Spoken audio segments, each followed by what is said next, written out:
आजादी के अमृत वर्ष में कहाँ गए वे लोग की आज की कड़ी समर्पित है अविभाजित बंगाल वर्तमान बांग्लादेश के मेदिनीपुर में जन्मी गुमनाम शहीद स्वतंत्रता सेनानी मातंगनी हाजरा को। मातंगनी हाजरा का जन्म पूर्वी बंगाल वर्तमान बांग्लादेश के मेदिनीपुर जिले के होगला ग्राम में एक अत्यंत निर्धन परिवार में हुआ था। गरीबी के कारण 12 वर्ष की अवस्था में ही उनका विवाह ग्राम अलीनान के 65 वर्षीय विधु त्रिलोचन हाजरा से कर दिया गया। दुर्भाग्य ने यहां भी उनका साथ नहीं छोड़ा। शादी के 6 वर्ष बाद निसंतान रही मातंगनी के पति का निधन हो गया। पति की मृत्यु के बाद मातंगनी फिर से नियति के क्रूरता का शिकार हुई। घृणा और तिरस्कार का सामना करना पड़ा। घर से निष्कासित मातंगनी एक अलग झोपड़ी में रहकर मजदूरी कर जीवन यापन करने लगी। गांव वालों के दुख दर्द में सदा सहभागी रहने के कारण उन्हें पूरे गांव में मां के समान पूजा जाता था। 1932 में स्वतंत्रता आंदोलन की ज्वाला पूरे देश में फैल चुकी थी। वंदे मातरम का घोष करते लोगों का हुजूम प्रतिदिन निकल रहे थे। जब ऐसा ही एक जुलूस मातंगनी के घर के पास से निकला, बंगाली परंपरा के अनुसार शंख ध्वनि से उसका स्वागत किया और जुलूस के साथ चल दी। तामलुक के कृष्णगंज बाजार में पहुंचकर एक सभा हुई।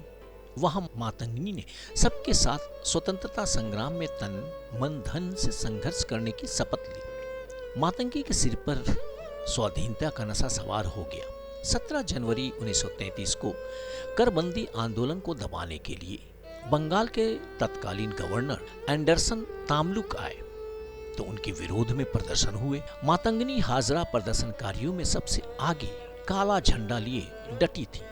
वह ब्रिटिश शासन के विरोध में नारे लगाते हुए दरबार तक पहुंच गई। पुलिस ने उन्हें गिरफ्तार कर लिया।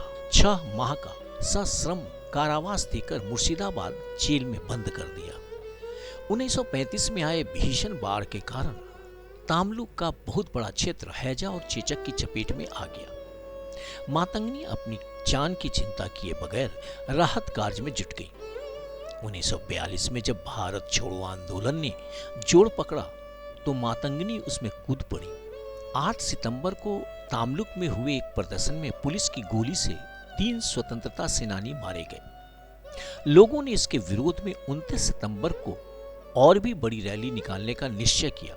इसके लिए मातंगनी ने गांव-गांव में घूमकर रैली के लिए 5000 लोगों को तैयार किया। सब दोपहर में सरकारी डाक बंगले पर पहुंच गए।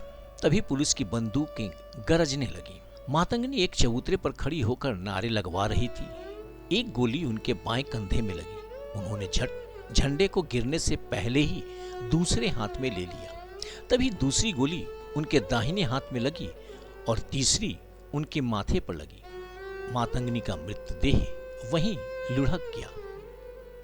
इस बलिदान से पूरे क्षेत्र में इतना जोश उमड़ा कि 10 दिन के अंदर ही लोगों ने अंग्रेजों को खदेड़कर वहां स्वाधीन सरकार स्थापित कर दी। महीनों तक पूरा क्षेत्र अंग्रेजी दास्तां से मुक्त रहा। दुर्भाग्य से वर्तमान पीढ़ी ऐसे स्वतंत्रता सेनानियों के बलिदान से अनभिज्ञ है और आने वाली पीढ़ी के लिए कोई दस्तावेज उपलब्ध नहीं।